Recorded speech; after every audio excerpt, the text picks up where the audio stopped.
The story starts with a man training. He's pondering that people always hesitate before taking their own life, regardless of the circumstances that have transpired. However, some individuals are capable of dealing with both life and death. Yet, he contemplates the subjective nature of the value placed on life, asserting that the concept of improvement is merely an assumption. And the same goes for any type of martial arts, as he walks into a dojo where a few children are practicing their skills. In response to the master's inquiry about whether the man would like to join, he answers, "No, dojo storming is no more." According to the master, he is currently training with his sons. In front of them, the man challenges him and asks him if he does not wish to be humiliated in front of them. The master places his hand on the head of his youngest son and asks the man if he would like to train with them. The man expresses his willingness to participate in the training. The individual states that it must be challenging to provide for such a large number of children. He will reduce the number of throats the master is required to feed. At the same time that the man is getting ready to attack the young boy, considering which martial art would be the most effective in a situation where both opponents intend to kill equally. While the man continues to engage in combat with the young boy, he finds himself wondering whether the fighting style in question could be boxing, karate, judo, taekwondo, or Muay Thai. According to him, it is certainly not one of these mixed martial arts. He believes that all of these have lost their significance as martial arts. In today's world, they are nothing more than games or the means of entertainment. The techniques that martial artists use do not permit them to kill, even if they have the intention of doing so. If, on the other hand, he was forced to pick just one, he would go with Shoshin Katsushiryu Kenpo, a legendary form of killing art that is still practiced today. 15 years later, in a building that houses offices, a man is talking to a customer on his phone. Mitsuo Akamori, a 24-year-old young man, is employed in the department overseeing product planning. After being told by another worker to call it a day, he responds by informing him that he is scheduled to work overtime today. He tells Akamori that he is working too much, which is the reason why other people push their work on him. He calls him stupid since birth. Akamori is surprised by this conversation. During the exchange, Akamori assures his senior that he will not be foolish and then hands him some papers. The older man informs Akamori that he is going to get some beer and asks him if he would like some. He politely declines, saying that he's not thirsty.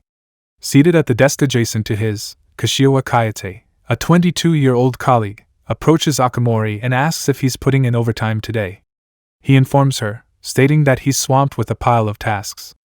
When Kashiwa asks about the projects he is working on, he responds by saying that in addition to the market research report, he is also developing a sales manual and packing materials for the products. When the girl learns that he is doing all of that by himself, she is taken aback. He reveals to her that his coworkers have left everything for him to take care of. If he continues to put in the same amount of effort, the girl claims that he will eventually lose it. It is revealed to her by Akamori that he also works from home. The reason he is so busy these days, he explains to her, is because he wants to be able to undertake something that is significantly more important. The girl inquires as to what it is. He claims that it is her training. The young lady assures him that it is fine. She is gaining sufficient knowledge simply by being in his presence. After some time has passed, the girl departs and bids farewell to Akamori-san. Even though it is 10:30 in the evening, he is still diligently working. He becomes exhausted and makes the decision to take a short nap of 5 minutes. However, he believes that if he sleeps now, he will be able to wake up in the morning. Therefore, he decides to bring this work home with him. Although he is completely exhausted as he exits the building, he is unable to recall whether or not he had handed in the report today. To check it, he uses a bench that is located on the side of the street. While he is picking up his papers that have fallen to the ground, he observes from a distance a disturbing scene, a group of young men assaulting an elderly man. All the time, the elderly man expresses his regret. Akamori concludes that the only people who would attack an elderly person are those who are ignorant and have a limited perspective. He lets out a sigh and decides to move elsewhere, but not long after that, those guys approach him and inquire about what he is looking at. Even though Akamori tries to reassure them that he has not witnessed anything, the guys do not believe him and begin beating him up. After that, they demand him to hand over his wallet, but he claims that he does not possess any money. One of the guys threatens to kill him if he continues to rebel against him. The expression on Akamori's face changes and he becomes enraged. He yells out, "Kill me!" According to him, It is not that easy what he was saying about killing people. He then launches an assault on the big guy, causing him to fall to the ground. Akamori claims that he will perform a kick to his fifth vertebrae, which will cause him to become paralyzed. After that, he will choke him until he passes away. He will be unable even to react. He will pass away in agony and terror over the situation. The remaining bullies are holding knives and an electric shocker in their hands. They are anxious as Akamori claims that he will also kill them. They launch an assault on him. One attacks with a folding knife but gets kicked to the ground, and the other one uses a stun gun, but he also loses with a lesson from Akamori, who easily prevails over them. He recalls his past, and we learn that the young boy who fought with the adult at the beginning of the story is the same one who is talking here. When it comes to dealing with Shoshin Katsushiryu, his father has instilled in him the knowledge that power is of no consequence. His father informs him that he has now killed 3, and his goal for the next time is to kill 10. The fact that he is the most talented killer in their family, according to his father, means that it will not be difficult for him to take the life of a professional fighter. Back to the present day, we find that Akamori has left all the guys alive because he is determined to continue being a salaryman. The only thing he wants to do is demonstrate to them that killing someone is not an easy task. To put it another way, it is easier for him than being a salaryman. The next day, Akamori is taking a nap in the office, and his coffee is about to fall. While at the adjacent desk, Kashioa is talking to a colleague named Katsuragi, who frequently instructs Shirinji Kenpo to students from elementary and middle schools on the weekends. At the university, he has joined the Shirini Club, and he mentions that it was there that he first met his wife. Kashioa is questioned by him about whether or not Akamori's way of life must be causing her stress. Finally, Akamori's coffee spills, but he is able to prevent it from falling by using his foot. When he comes to, he declares that he ought to wash his face. The senior coworker mentions that Akamori appears exhausted and that he should take a break. He suggests him to participate in some athletic activities. Kashinawa intervenes, saying that Akamori-senpai is too busy. She asks him that it appears that he participates in some sports. Does he collaborate with anyone else? According to Akamori, he typically spends his time at home watching Salaryman Jean Teru, which he claims is surprisingly entertaining. This is a show that teaches him how to be a regular salaryman without any special skills. This is a wonderful opportunity for education. His co-workers are unable to comprehend the sudden excitement that he is experiencing, and they are also unable to understand the enjoyable aspect of the show. The senior gives him the advice that if he continues to watch this kind of content while he is inside the house, he will lose his mind. Katsuragi suggests that he come and learn Shirini Kenpo because he believes that this will enhance his popularity among females. However, Akamori asserts that there is no possibility for him. If he gets into a fight, the senior colleague warns him that he will be killed in the conflict. If a drunk man is about to kick him in the stomach, he asks him to imagine what he would do in that situation. Demonstrating his evasion technique with a swift duck, he quips, "This is how I'll dodge it." His senior bursts into laughter, playfully labeling him the funny Jackie Chan. Later on in the evening, in the games parlor, the guys from the previous day inform their boss, who repeats their explanation that a salaryman witnessed them while they were beating the elderly man. Following that, they attempted to assault him with their firearms and other weapons, but all of a sudden, he defeated all 3 of them, which is the reason why they did not come. They are causing the boss to feel dissatisfied. As he reminds them there was a significant drug transaction, but the transaction has been delayed as a result of them. They are going to be put to death if they are discovered. One of the guys remarks that he is not a typical man because he possesses some extraordinary abilities. The boss raises his boot and asks if even a kickboxing champion wouldn't be able to win against him. The boss, Aota Kenshin, age 24, is a former junior kickboxing champion. The guys apologize, but the boss has no mercy and tells them to stop saying that a salaried man tried to kill them. He also tells them to stop saying this piece of garbage. According to one of the guys, he attempted to kill him with his stun gun, but nothing could be done about it. Aota is not persuaded and asserts that he must have missed the shot because he was afraid of what might happen. On the other hand, the other individual is heard speaking in his favor and claiming that he attempted to stab him with the knife, but nothing happened. The boss is under the impression that he is a martial artist because fundamental dodging techniques are taught to students in martial arts. Even though it appears to be simple, it is hard to master. It is his firm belief that if someone were to become proficient in it, the professionals would be the same as these individuals. The fact that he was a martial artist did not change the fact that these guys ought to have beaten him up. During the conversation, the boss Aota gives a hard kick to the guy's face and expresses his interest in the salaryman. There is no doubt in his mind that he will bring his adversary to the ground, and he will, rather than these losers. While this is going on, Akamori is just about to return home when he gets a phone call from Katsuragi. Specifically, he requests that he be able to send him some important documents as soon as possible, as he is in urgent need of them. He requires them within the next half an hour. Because there is neither a park nor a cafe in the immediate vicinity, Akamori thinks to hurry home and send the documents to him as soon as they are ready. Soon after, however, the members of the gang put a stop to him in his tracks. They ask him if he remembers what happened yesterday. Akamori responds that he should be the one asking. This time Aota, their boss, is with them. He immediately recognizes Akamori as the employee. As far as Aota is concerned, it does not appear that the salaryman is interested in fighting, and his physique is not suitable for competition. He is unsure as to whether or not he is the one who triumphed over those three. One of his guys asks him to fight with him. In an instant, he has a sudden interest in him and decides to beat the hell out of him. Akamori, too, gets into his fight mood, and the boss is beginning to understand why this is happening. The boss says that Akamori is pretty unlucky today.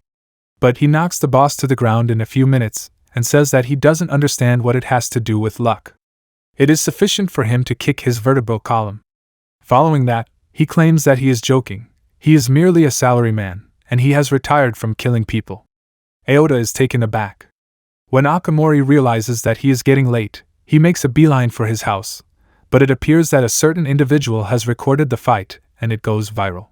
The realization started to spread across Japan that the man in the video was not a typical master. Rather, he was the personification of the infamous Shoshin Katsushiryu, which is a method of killing that has been passed down through the Akamori family, also referred to as the Bloody Family, for centuries. It is responsible for the deaths of a great number of fathers, teachers, and friends. An martial arts master is addressing his disciples. Those who practice martial arts consider the teaching of darkness to be their mortal enemy. Already, there were hundreds of them in existence. Up until this point, the Akamori family have been able to conceal themselves, even though some of them are adversaries of martial artists. In the past, they had been some shadowy witnesses to their actions. However, this individual in the video is exceptional. He is moving along the crowds and walking on the street. Whenever they come across him, they are ordered to strike him down. And with this, they will take revenge for their ancestors. The video is going viral on the internet. The individual who took this video is very proud of the fact that he claims that if you walk around the street, you might say something interesting, and then you point your camera, and that is all there is to it. A friend of his inquires as to whether or not members of the television crew came to interview him. According to him, someone did come, but he turned them down because they offered him money.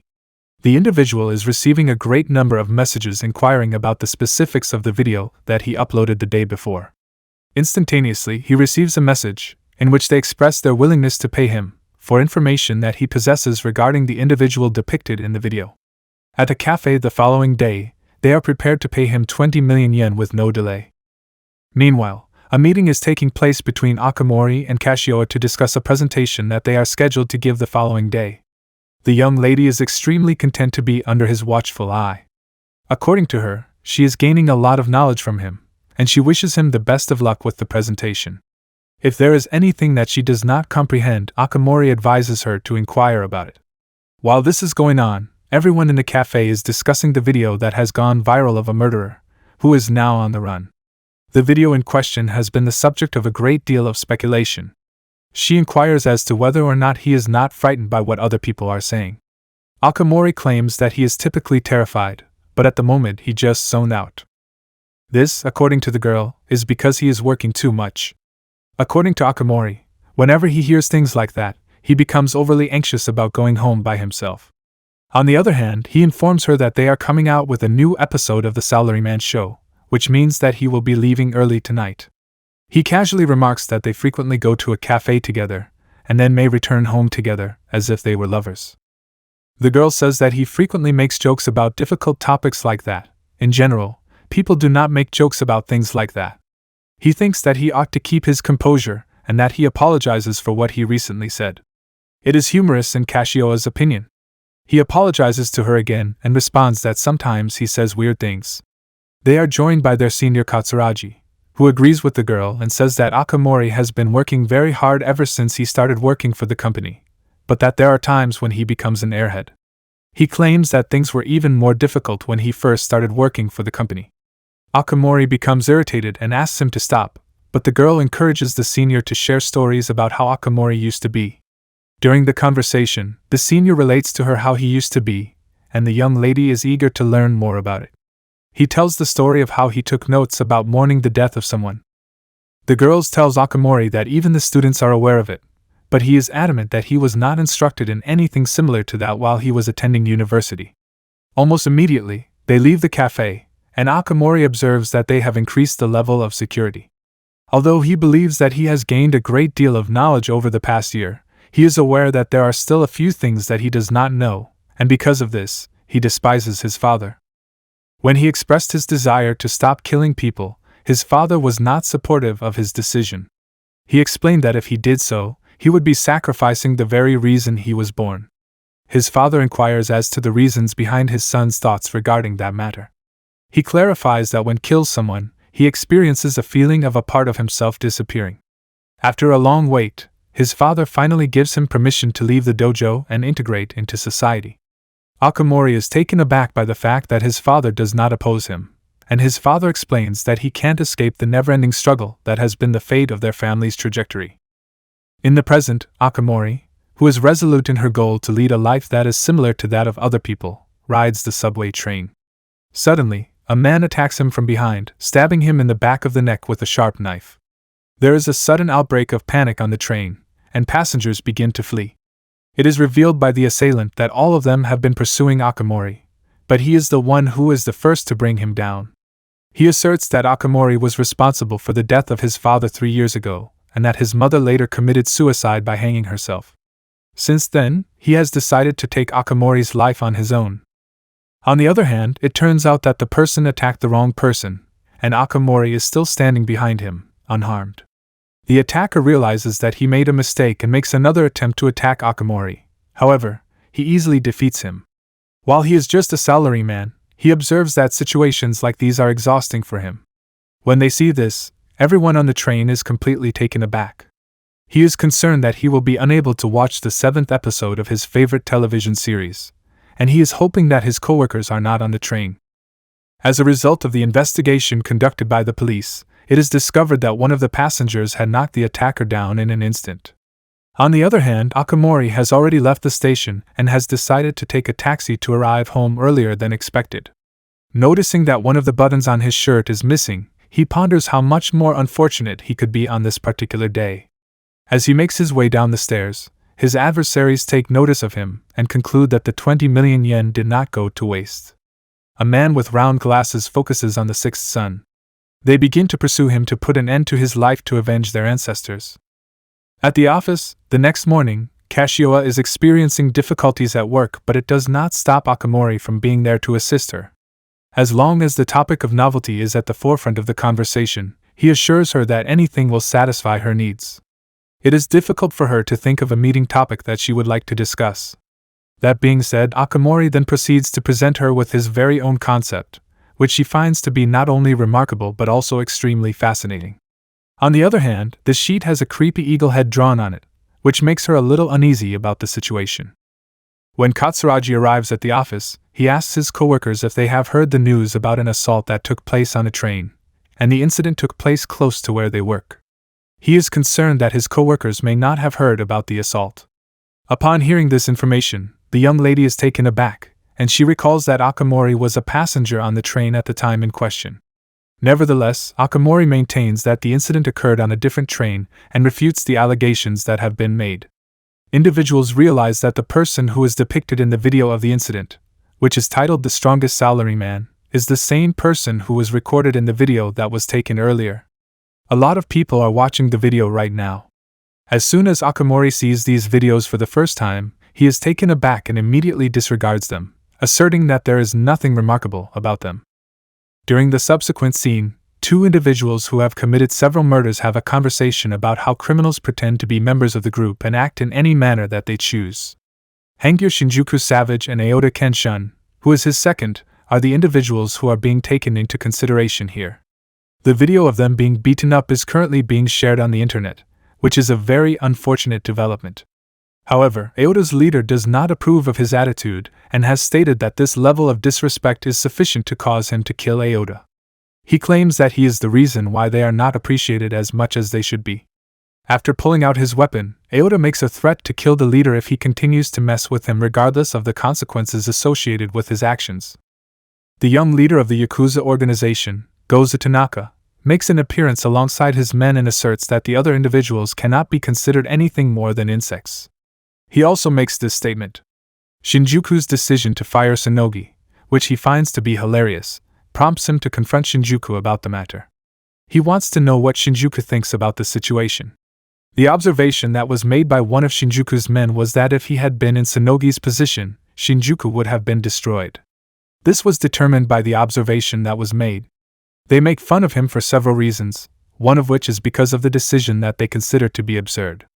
A collaboration between Sonogi and Gozu is currently taking place at this point. Gozu's willingness to go to such great lengths just to joke around with Sunju is something that Sunju finds to be quite perplexing. Sunju finds this to be a very interesting phenomenon. Gozu reveals that he will require his assistance at some point in the future as a response to the question. While expressing his gratitude to Aota for the video, he suddenly bursts out laughing and gives him a pat on the head, stating that he must be pleased with that. He then continues to express his appreciation for the video. Gozu is informed that he is having a bad day because Aota does not find it appealing. This is the reason why he is having a bad day. In response to Gozu's assertion that he has come all the way to die, he punches him in the face. This is done in response to what Gozu has said. Everyone is taken aback by the fact that just as Aota is about to kick the leader, a young boy attacks him by focusing his attention on a vulnerable spot on his throat. This is a shocking development. Everyone is taken aback by this action, which comes as a complete surprise. Aota's behavior is criticized by the young boy, who refers to him as an idiotic amateur to express his disapproval. He expresses his regret for his behavior. Aota is taken aback as a result of the assault, and he has the impression that the boy has anticipated the actions that he will take. This is because the boy made the assault. Taking into consideration the fact that the two of them have already spent some time together, the young man suggests that they start talking about business.